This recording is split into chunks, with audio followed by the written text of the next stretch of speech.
the channel. Revlon is up today 4.42% and trading at $5.67. Revlon Inc., as you guys might know, has filed for Chapter 11 bankruptcy protection, and it is actually in bankruptcy court right now. So yesterday Revlon Inc. closed at $5.43. Today it opened lower at $5.36. The 52-week range for Revlon Inc. is from $1.08 all the way up to $17.65. Today's volume, 2.9 million shares have exchanged hands, and the average volume would typically be about 16 million. We still have about an hour and a quarter to the closing bell. The market capitalization for Revlon Inc. is now sitting at $309 million US dollars. So if you look at the 5-day graph, you can see that Revlon has actually lost some value. Go to the monthly, it has lost even more, and over the past 6 months it has lost quite a bit and trading about half of where it was 6 months ago.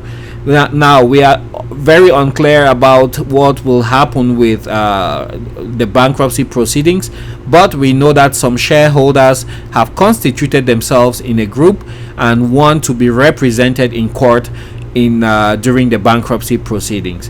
They claim that the company still has a lot of equity value, and they just don't want to see themselves wiped out in these bankruptcy proceedings. So we will see how things play out, if the bankruptcy judge will allow these people to constitute themselves and also to be represented in the bankruptcy proceedings.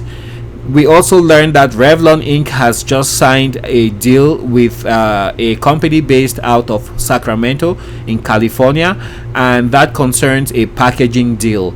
I think from what I understand, this company has some kind of innovative material that is less harmful to the environment, so that's a good move right there for Revlon Inc.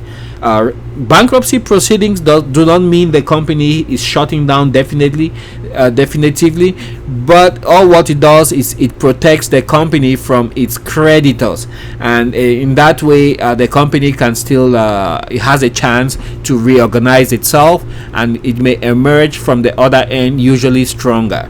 Now, in most bankruptcy proceedings, especially Chapter 11 bankruptcy proceedings, shareholders of the company tend to get wiped out.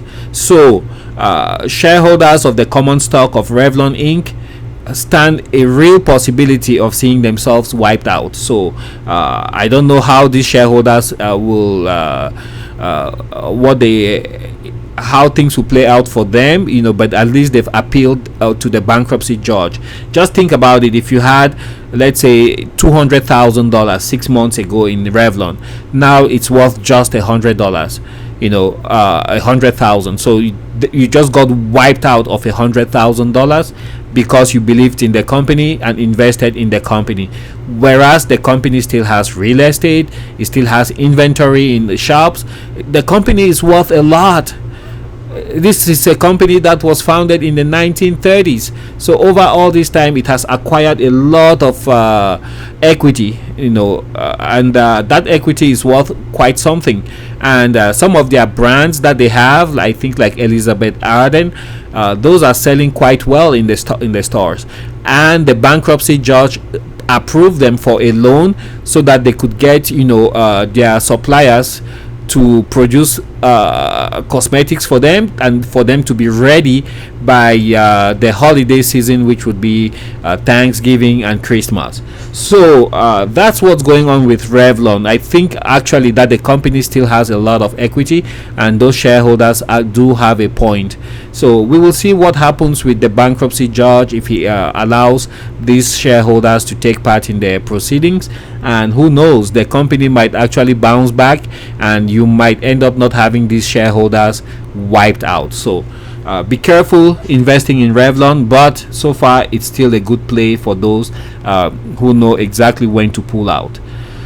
Thank you for your time. Don't forget to hit the subscribe button.